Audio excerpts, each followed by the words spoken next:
Welcome to the press conference. आज मुद्दामून एक महत्त्वाच्या विषयासाठी आपल्याला इथं बोलवलं आहे. गेल्या अनेक वर्षापासून आपल्याला माहिती आहे की महाराष्ट्रामध्ये गुटखाबंदी केलेली आहे. आपल्या FSSAI ॲक्टच्या सेक्शन 30 अंतर्गत प्रतिबंधित जे फूड आयटम्स आहेत त्याच्यामध्ये गुटखा आणि तत्सम आयटम जे आपले आहेत त्याच्यावरती गुटखाबंदी केलेली आहे. त्याच्यावरती आपण अनेक वेळा कारवाई करतो, रेड्स करतो, फाईन करतो, FIR करतो. त्याच्यामधल्या प्रोव्हिजननुसार जेल पण होते, प्रॉसिक्युशन पण चालू आहेत. परंतु प्रोहिबिटेड आयटम असतानाही, फूड आयटम असतानाही महाराष्ट्रातल्या ऑलमोस्ट सगळ्या ठिकाणी हा गुटखा विकला जातो आणि कंझ्युम केला जातो. ही रियालिटी आपण बघतोय. मग याच्यावरती पर्याय काय? एन्फोर्समेंट तर चालू आहे, ते आपण आता जास्त स्ट्रिक्ट करत आहोत, तर ते चालूच राहील.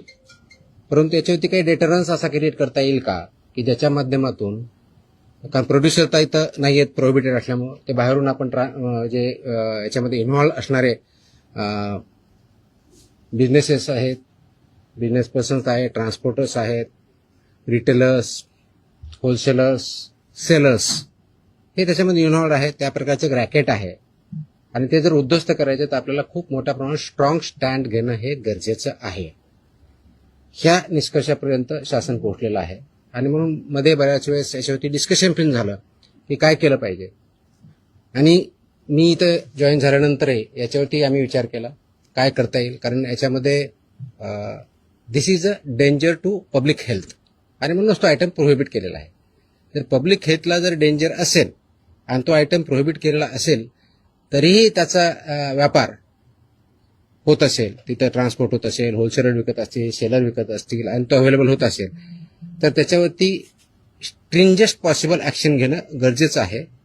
ह्या निष्कर्षापर्यंत पोहोचल्यामुळं आज दिनांक 12 जून रोजी मी मोका लावण्याचे आदेश पारित केलेले आहेत.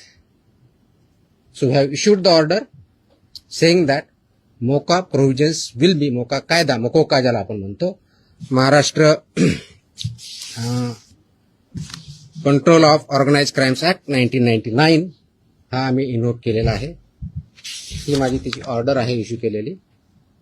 आणि ह्या ऑर्डरच्या अनुषंगाने हा फक्त फूड सेफ्टी ऍक्ट 2006 चे कलम 3, 26, 27, 30, 38, 41, 42, 59, 63, 64 आणि 89 बरोबरच Maharashtra control of organise crimes act 99 चा sections 21D, 21E, 21F, 3, 4, 18, 21 and 23 read with code of criminal procedure 1973 किंवा भारतीय नागरिक संहिता सुरक्षा संहिता 2023 याच्या अनुषंगाने ही ऑर्डर मी आज पास केलेली आहे. एक मिनिट मला बोलू तर द्या, माझं पूर्ण होऊ दे. पूर्ण झाल्यानंतर विचारा ना प्रश्न. सो ही कारवाई करताना हे प्रोव्हिजन्स आहेत. त्याच्यामध्ये ऑथॉरिटी कोणती आहे, त्याचं रॅशनेल काय आहे, कोणत्या क्राईम्सला, कोणत्या ऑर्गनाइज क्राईम मधल्या जी 21D ची डेफिनेशन सांगितलं त्याच्या क्राईम मध्ये हा क्राईम कसा बसतो, याच्या ऑथॉरिटी कोण कोण आहेत, ह्या सर्व आपण डिफाईन केलेल्या आहेत. आणि याच्या अनुषंगाने अल्टिमेटली आपण काही ऑर्डर्स, डिरेक्शन्स या माध्यमातून दिलेल्या आहेत. त्याच्यामध्ये ज्या ज्या ठिकाणी हे मोर दॅन वन्स एखाद्या ह्याच्यामध्ये ट्रेड करणारा व्यक्ती, संस्था, आस्थापना असेल त्यांच्याविरुद्ध कंपल्सरी मोका इन्व्होक करायची ही ऑर्डर आहे. त्याचबरोबर सेक्शन 23 ऑफ मकोका ची जी प्रोसेस दिलेली आहे ती प्रोसिजर कंपल्सरी पाळायची, हे पण आपण याच्यामध्ये आदेश दिलेले आहेत. त्यानंतर persons and entities against whom MCOCA shall be invoked are manufacturers and producers of prohibited food products, number 1. Number 2, financers funding their manufacture, procurement or distribution. Number 3, interstate and intra-state suppliers and commission agents. Number 4, transporters and vehicle operators, including agents who book or arrange transport. Number 5, godown operators, warehouse owners, and store managers who knowingly store such products. Sixth, wholesale dealers and distributors. Seventh, sub-dealers and semi-wholesaler agents. Eighth, retail sellers forming part of an identified organized network. And nine, any other person who knowingly facilitates, abets, conceals or assists any of the above. त्या इतक्या जणांविरुद्ध मोकोका वापरायचे ह्याच्यामध्ये आदेश आपण केलेले आहेत. त्याचबरोबर प्रिझम्पशन ऑफ एलिजिबिलिटी जी आहे ते फक्त याच्यावरती नाही तर प्रिझम्पशन ऑफ एलिजिबिलिटी हे आपण ज्यावेळेस म्हणतो की any one or more of the following is present, ते स्ट्रॉंग प्रिझम्पशन फेवर करणारं मोकोकाला हे प्रोव्हिजन वापरायचं. आणि no officer shall refrain without recording specific return reasons approved by joint commissioner. रिजनचं जे असेल त्याच्यामध्ये की interstate supply chain or manufacture nexus हे आपल्याला वरती न्यायचं प्रिझम्पशन ऑफ एलिजिबिलिटीसाठी वापरायचं. Clandestine godowns, fake labels, dummy firms or forged invoices याच्यासाठी सुद्धा हा वापरायचा आहे. Simultaneous seizures across multiple districts pointing to a common syndicate त्याच्यासाठी सुद्धा वापरायचं आहे. Corruption of enforcement officials or intimidation of informants of witnesses यासाठी आपण वापरणार आहोत. Seizure value exceeding ₹10 lakhs in a single action or ₹25 lakhs cumulatively from the same account or network. आणि financial flows indicating systematic profiteering including hawala और बेनामी channels याच्या सुद्धा आपण ते एस्केलेट करण्यासाठी हे सुद्धा प्रोव्हिजन त्याच्यामध्ये आपण वापरणार आहोत. याची ओरिजिनल ड्युटी आहे ते आपण फूड सेफ्टी ऑफिसरवरती देणार आहोत. डेजिग्नेटेड ऑफिसरच्या ड्युटी आपण याच्यात ज्याला असिस्टंट म्हणून त्यांना डिफाईन केलेल्या आहेत. जॉईंट कमिशनरच्या केलेल्या आहेत. नेटवर्क वाईड प्रॉसिक्युशन करायचं हे आपण सांगितलं आहे. पार्सल ऍक्शन घ्यायची नाही, कंप्लीट घ्यायची. आणि कॉन्फिस्केशन, अटॅचमेंट अँड फोरफिचरचं कसं करायचं ट्विन ट्रॅक स्ट्रॅटेजी ही पण त्याच्यामध्ये सांगितलेली आहे. त्याचं प्रॉसिक्युशन रजिस्टर मेंटेन करायचं सांगितलेलं आहे. बेलला अपोजिशन करायचं सांगितलेलं आहे. आणि procedure compliance with the criminal procedure code हे सुद्धा आपण मॅन्डेटरी केलेलं आहे.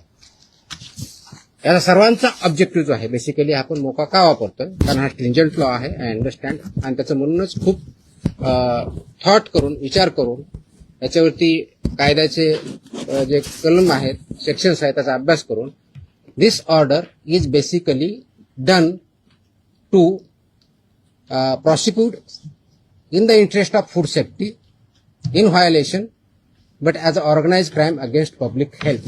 हा क्राईम पब्लिक हेल्थच्या अगेन्स्ट आहे.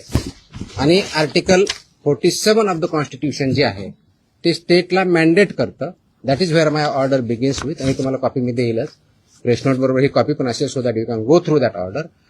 It says the Article 47 of the Constitution of India cast upon a state primary duty to improve public health and in particular to bring about prohibition of consumption of substances injurious to health. हे already आपण prohibit केलेलं आहे.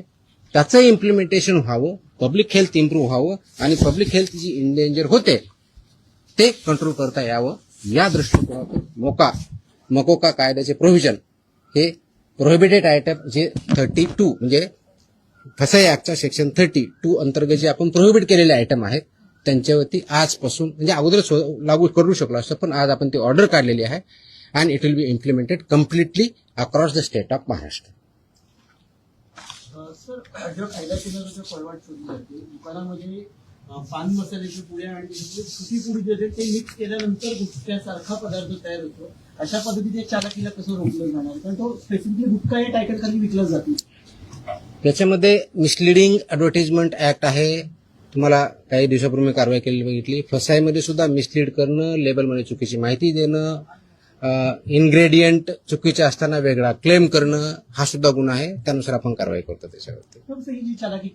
दिस is misleading. ते मिसलिडिंगला कायदा दुसरं मिश्रण जे असतं ते पान मसाला त्याला सुद्धा याच्या अंडर घेतलं जातं ते तंबाखू. मी तेच सांगतोय की आपल्याला कोणताही एखादी ज्यावेळेस प्रॉडक्ट असतो त्याच्यावरती लेबल कोणतं असावं, ते कोणत्या स्टँडर्डचं असावं, त्याच्यामध्ये कोणते कोणते इन्ग्रेडियंट असावे, त्याची काय व्हॅल्यू आहेत वेगवेगळ्या त्या मॅन्डेट दिले. त्याचे रेग्युलेशन्स आहेत. फसाईमध्ये रेग्युलेशन्स दिलेले आहेत, व्हेरी क्लिअरली दिलेले आहेत. त्याचबरोबर ऍडव्हर्टायझिंग आणि मार्केटिंगचे सुद्धा रेग्युलेशन्स क्लिअरली आहेत. त्याचं व्हायोलेशन जिथं जिथं होतं त्या प्रोव्हिजनचा वापर आम्ही तिथं करणार आहोत. तर सर याची जेव्हा कारवाई केली जाते तेव्हा लोकल पोलिसांची भूमिका खूप महत्वाची असते. स्पेशली बीट मार्शल आणि यांचा जो व्हिजिलन्स असतो तो अनेक वेळा नेक्सस तिकडे दिसून येतो अनेक पानटपऱ्यांवरती. ते कसं ब्रेक केलं जाणार का आपल्याकडनं कडक कारवाईची तरतूद सगळ्यांकडून. त्याच्यामुळे तुम्ही जर आता मी वाचलं व्यवस्थित ऐकलं असतं तर त्याच्यामुळे तुमच्याकडनं प्रतिक्रिया त्याच्यावरती अपेक्षित. पोलिसांनी नेक्सस ज्या ठिकाणी it's not about police or FDA किंवा food safety officers. It is the holistic. याच्यामध्ये कंझ्युम करणारा आहे तेवढा जबाबदार आहे, विकणारा आहे तेवढा जबाबदार आहे, इन्फोर्स न करणारा आहे तेवढा जबाबदार आहे. जो कोणी जबाबदार असेल आपण त्याच्यावरती कारवाई करणार आहोत आणि स्ट्रिक्ट करतोय. तुम्ही गेल्या काही दिवसामध्ये बघितलं असेल, हा ज्यावेळेस प्रोहिबिट केला त्यावेळेसचा उद्देश हाच होता, ही it's a danger to public health. आणि ते जर टाळायचं असेल, कारण याच्यामधून काय काय आजार होतात हे मी वेगळं सांगण्याची गरज नाही. It's documented, it's in the public domain. ते करण्यासाठी आपल्याला स्ट्रिंजंट ऍक्टचे प्रोव्हिजन आपण आज का इन्व्होक करतोय? कारण जेवढ्या इफेक्टिव्हली आपल्याला करायचं होतं तेवढं होऊ शकलं ना. हा डेटाच्या आधारे तुम्हाला मी डेटा सांगतो, म्हणजे जस्ट फॉर इन्फॉर्मेशन आपल्याला हा एक असेल की आतापर्यंत गेल्या 10 वर्षात ऑलमोस्ट आपण एफआयआर किती केलेले आहेत महाराष्ट्रामध्ये. 32चा एफएसएसएचा जो सेक्शन प्रोहिबिट केलेला आहे त्यावरती जे मॅन्युफॅक्चरर्स आहेत त्यांच्या विरुद्ध 260 मॅन्युफॅक्चरर्स एफआयआर आहेत आपले. जे पुरवठादार आहेत सप्लायर्स ते 248 आहेत आणि पर्सन्स जे आहेत ते असे 190, असे 703 कोणते हे सॉरी ट्रान्सपोर्टर म्हणजे उत्पादक 260, सप्लायर्स 248 आणि ट्रान्सपोर्टर्स 190 असे 703 एफआयआर आहेत. सो एफआयआर काय कमी केलेत अशातला भाग नाही. त्यांचं प्रॉसिक्युशन त्यांची पुढची प्रोसेस आपण करतोय.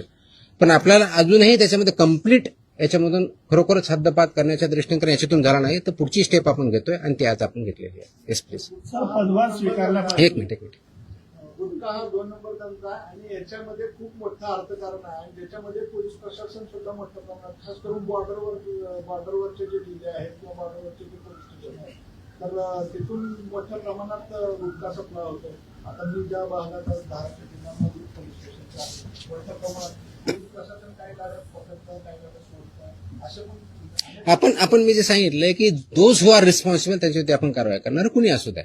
ते माझे अधिकारी होऊ शकतात, इन्व्हॉल्व जर असतील तर दुसरे कुणी असू शकतात. त्याच्यामध्ये एड्स अबेट हे शब्दप्रयोग आपण जे केलेले आहेत त्याच्यामध्ये त्यांचं इन्व्हॉल्वमेंट जर सिद्ध झालं तर आपण त्यांच्यावरती कारवाई फक्त पुरवठादार नाही एफआयआर आतापर्यंत झालेले आहे. पण ते प्रूव्ह करण्यासाठी you are not getting my point. ते प्रूव्ह करण्यासाठी लेट मी आन्सर दॅट. ते प्रूव्ह करण्यासाठी आपल्याला ते डॉक्युमेंटरी एव्हिडन्स लागतील, आपल्याला एव्हिडन्सेस लागतील. असे आपल्याकडे सापडले तर डेफिनेटली आपण कारवाई करू. Let me complete. याच्यामध्ये आमचे काही अधिकारी इन्व्हॉल्व आहेत असं खूप अलिगेशन होतात, कंप्लेन येतात. आम्ही त्या व्हेरीफाय करतो. पुढच्या काही दिवसामध्ये असे काही अधिकाऱ्यांचं इन्व्हॉल्वमेंट आहे किंवा नाही याच्याबद्दलचे इन्व्हेस्टिगेशन आमच्याकडे सध्या चालू आहेत. त्याच्यातून जे रिझल्ट येतील ते आपल्यापर्यंत येतीलच.